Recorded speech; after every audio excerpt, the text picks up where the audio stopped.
Viagens de Gulliver, Jonathan Swift, parte 3, capítulo 7. O continente de que este reino faz parte estende-se, pelo que pude ajuizar, a este para uma região desconhecida da América, a oeste para a Califórnia e ao norte para o Oceano Pacífico.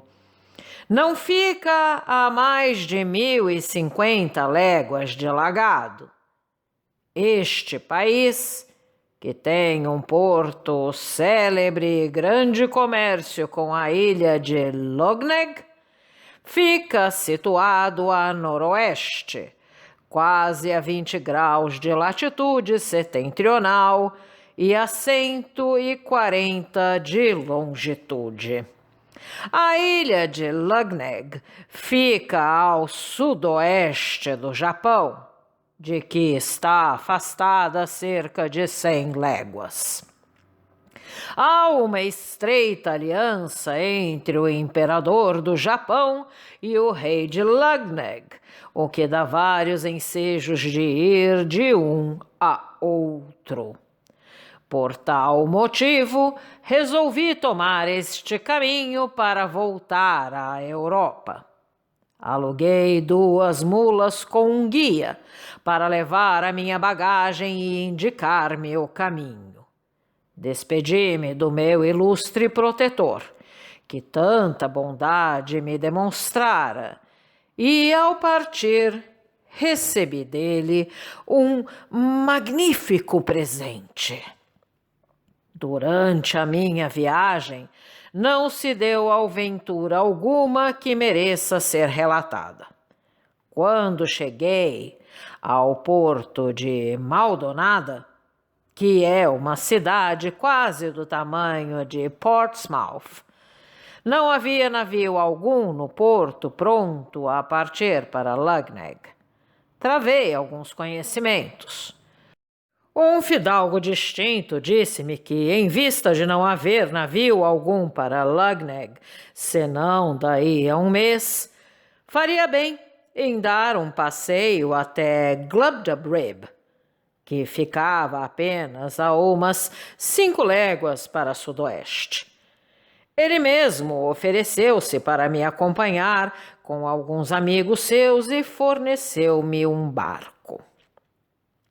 Glubbdubdrib, segundo a sua etimologia, significa Ilha dos Feiticeiros ou Mágicos. É quase 3 vezes tão larga como a ilha de White e é fertilíssima. Esta ilha está sob o poder do chefe de uma tribo, toda ela composta de feiticeiros, que só se ligam entre si sendo sempre príncipe o mais antigo da tribo.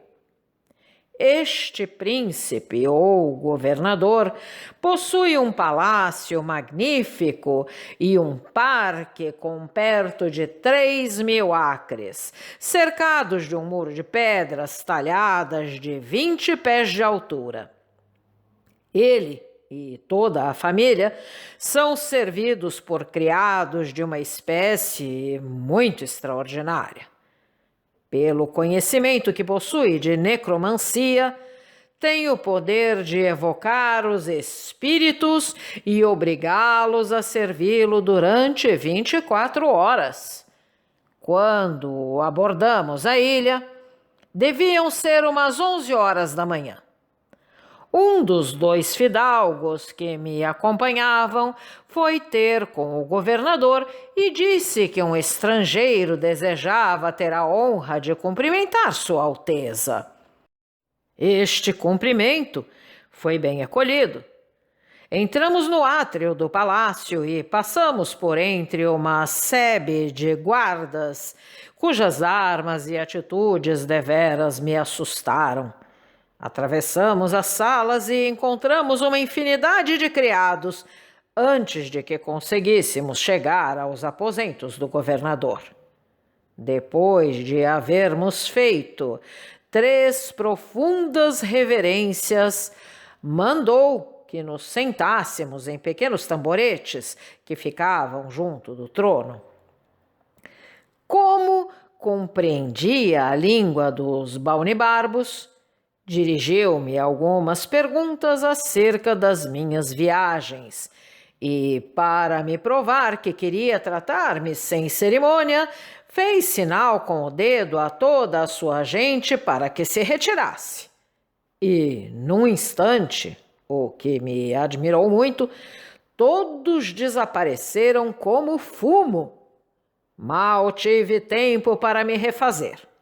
O governador, porém, tendo-me dito que nada tinha a recear e vendo os meus 2 companheiros seguros de si, comecei a ter ânimo e contei a Sua Alteza as diferentes aventuras das minhas viagens, não sem ser, de vez em quando, perturbado por uma estúpida imaginação, olhando muitas vezes em torno de mim, para a direita e para a esquerda, e lançando os olhos para o lugar por onde vira desaparecer os fantasmas.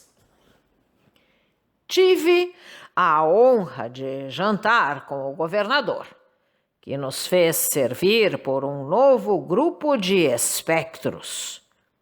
Permanecemos na mesa até ao pôr do sol e, tendo pedido a Sua Alteza que nos desculpasse de não querermos passar a noite no seu palácio, retiramo-nos, eu e os meus 2 amigos, e fomos em busca de uma cama na capital que fica próxima. Na manhã seguinte, viemos apresentar os nossos respeitos ao governador. Durante os 10 dias que permanecemos nesta ilha, vim a familiarizar-me de tal maneira com os espíritos que, se não tinha perdido de todo o medo, pois me restava algum, cedia à minha curiosidade. Logo depois, tive ocasião de satisfazê-la, e por isso o leitor poderá julgar que sou mais curioso ainda do que poltrão. Sua Alteza disse-me um dia que nomeasse todos os mortos que me aprouvesse, que os faria comparecer e os obrigaria a responder a todas as perguntas que lhes quisesse dirigir, com a condição, contudo, de que só os interrogaria sobre o que se passou no seu tempo e que podia estar bem certo de que me falariam sempre verdade, pois é inútil aos mortos mentir.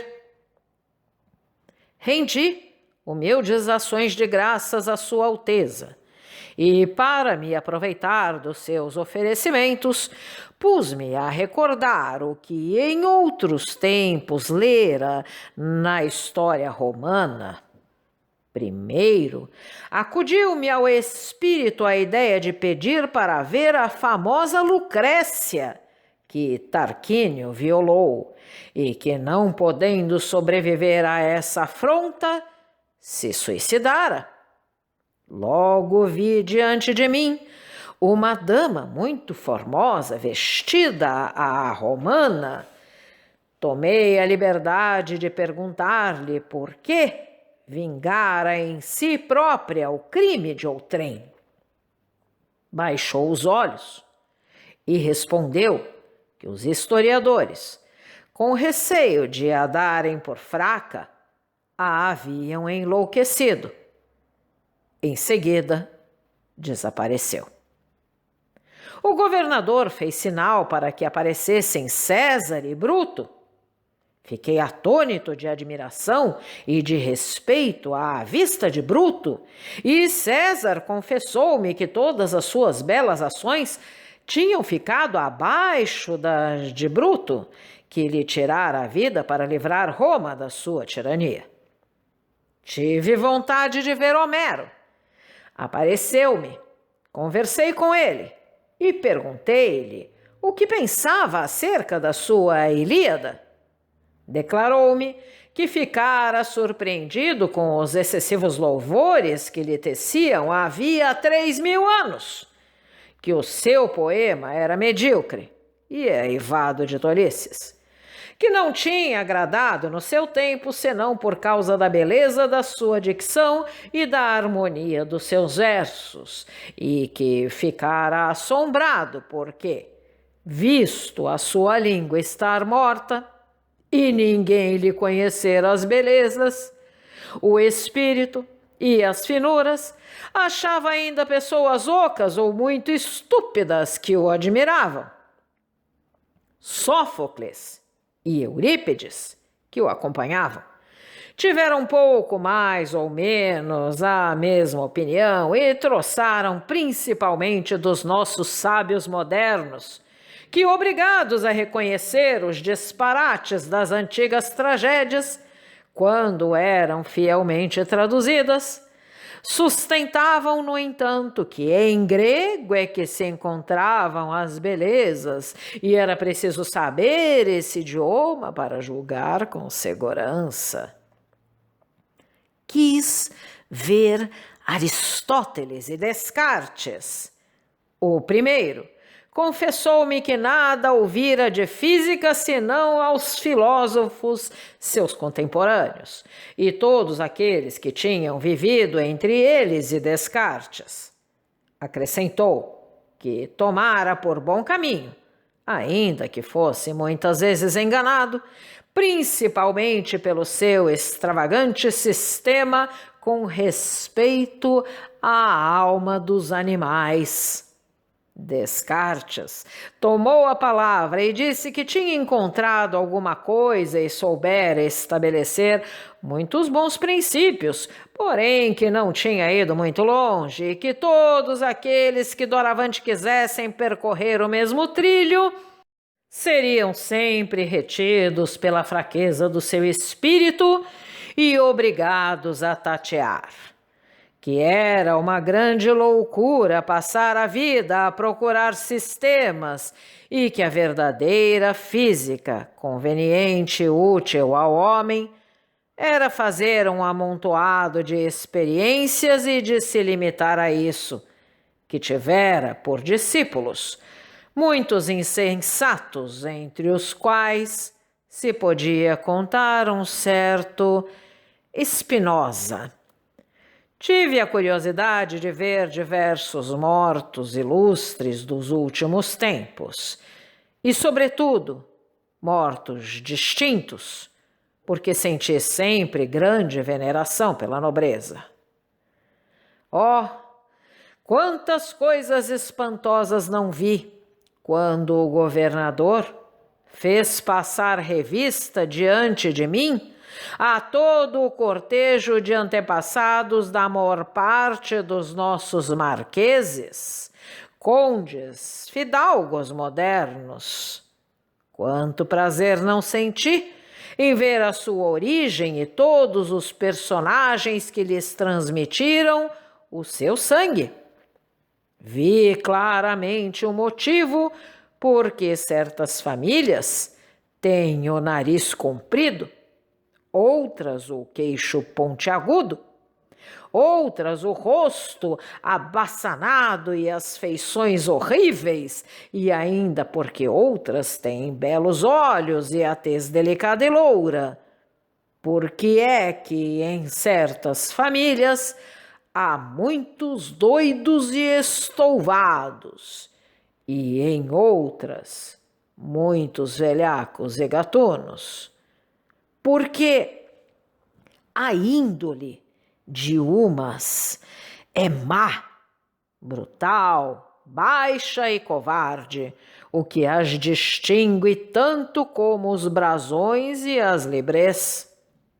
Compreendi, finalmente, a razão por que Polidoro Virgílio dissera acerca de certas castas: nec vir fortis, nec femina casta.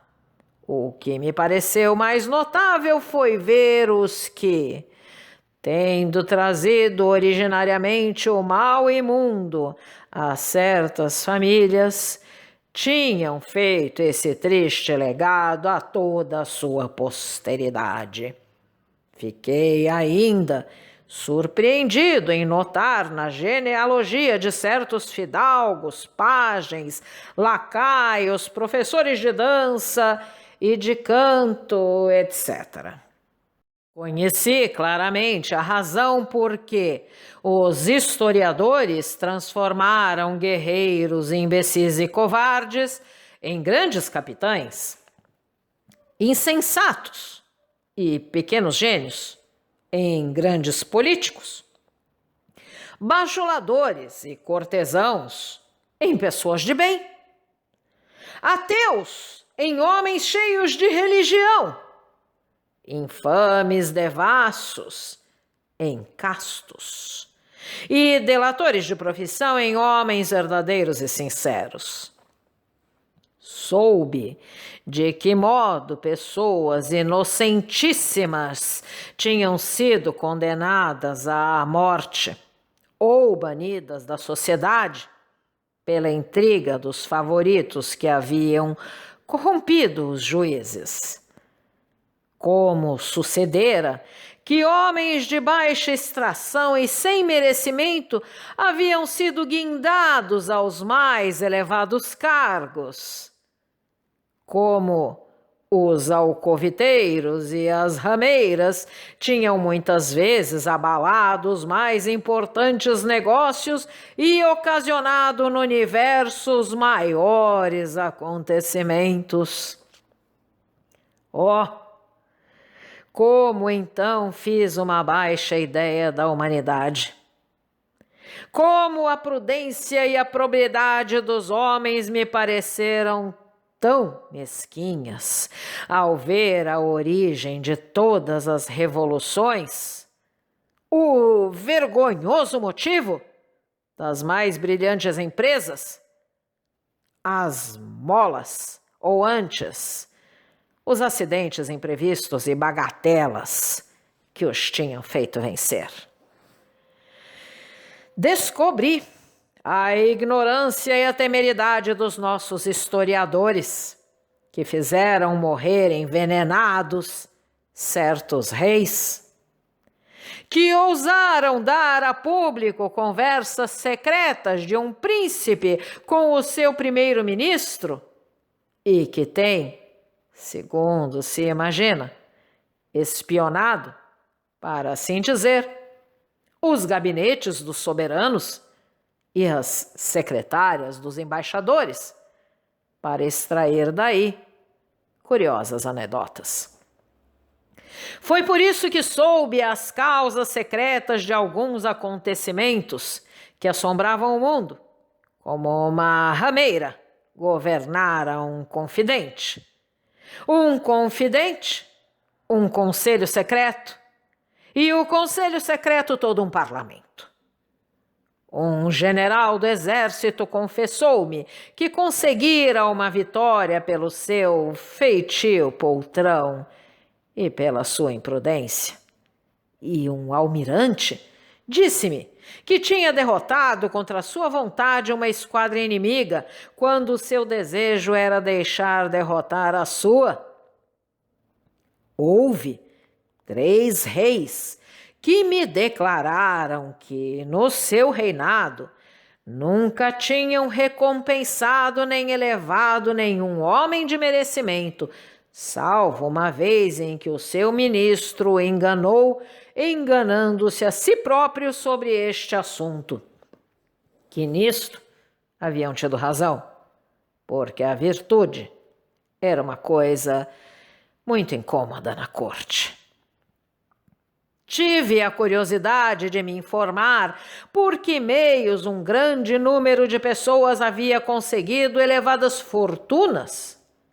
Limitei-me a estes últimos tempos, sem tocar, contudo, no tempo presente, com receio de melindrar estrangeiros. Porque não preciso de advertir que tudo o que tenho dito aqui não respeita a minha querida pátria. Entre estes meios encontrei o preconceito, a opressão, o suborno, a perfídia, o pandarismo e outras idênticas bagatelas que pouca atenção merecem. Mas o pior é que muitos confessaram dever a sua elevação à facilidade que haviam tido, uns por se prestarem às mais horríveis devassidões, outros por entregarem as mulheres e as filhas, outros por traírem a sua pátria e o seu rei, e alguns por se utilizarem do veneno. Após estas descobertas, persuado-me de que será perdoado doravante um pouco menos de estima e veneração pela grandeza, que honro e respeito naturalmente, como todos os inferiores devem fazer com relação àqueles a quem a natureza ou a fortuna colocaram numa fila superior. Lera em alguns livros que os súditos tinham prestado grandes serviços ao seu príncipe e ao seu país. Tive vontade de conhecê-los. Disseram-me, porém, que os seus nomes foram esquecidos e que se lembravam agora de alguns apenas, de que os cidadãos haviam feito menção fazendo-os passar por traidores e ladrões. Essas pessoas, pois, cujos nomes haviam esquecido, apareceram-me, todavia, na minha presença, mas com um aspecto humilde e mal vestidos. Disseram-me que haviam morrido na miséria e na desgraça, e alguns até no patíbulo. Dentre eles, notei um homem, cujo caso me pareceu extraordinário, que tinha ao seu lado um rapaz de 18 anos. Declarou-me que fora capitão de navios durante muitos anos e que no combate naval de Actium fizera sossobrar a primeira linha, afundara 3 navios da primeira fila e tomara um do mesmo tamanho, o que fora o único motivo da fuga de Antônio e da completa derrota da sua esquadra. Que o rapaz que estava junto de si era o único filho que morrera em combate. Acrescentou que, terminada a guerra, veio a Roma para solicitar uma recompensa e pedir o comando de um navio maior, cujo capitão morrera na batalha. Mas, sem lhe atenderem o pedido, esse lugar fora dado a um rapaz que nunca vira o mar, filho de um certo liberto que servira uma das amantes do imperador, que, voltando ao seu departamento, o acusaram de ter faltado ao seu dever e que o comando do seu navio fora confiado a um pajem favorito do vice-almirante Pulícola, que fora então obrigado a retirar-se para sua casa, numa terra afastada de Roma, e que aí findara seus dias. Desejando saber se esta história era verídica, pedi para ver Agripa, que nesse combate fora o almirante da esquadra vitoriosa. Compareceu e, confirmando a veracidade daquela narrativa, contou mais circunstâncias que a modéstia do capitão omitira. Como todos os personagens evocados se apresentaram tais como haviam sido no mundo, vi, com mágoa, quanto, durante 100 anos, o gênero humano se degenerara. quanto a devassidão, com todas as suas consequências, alterara os traços fisionômicos, tornara raquíticos os corpos, relaxar os músculos, afrouxar os nervos, apagar as cores e corromper a carne dos ingleses. Enfim, quis ver alguns dos nossos camponeses, de quem se louva a simplicidade, a sobriedade, a justiça, o espírito de liberdade, o valor e o amor pela pátria.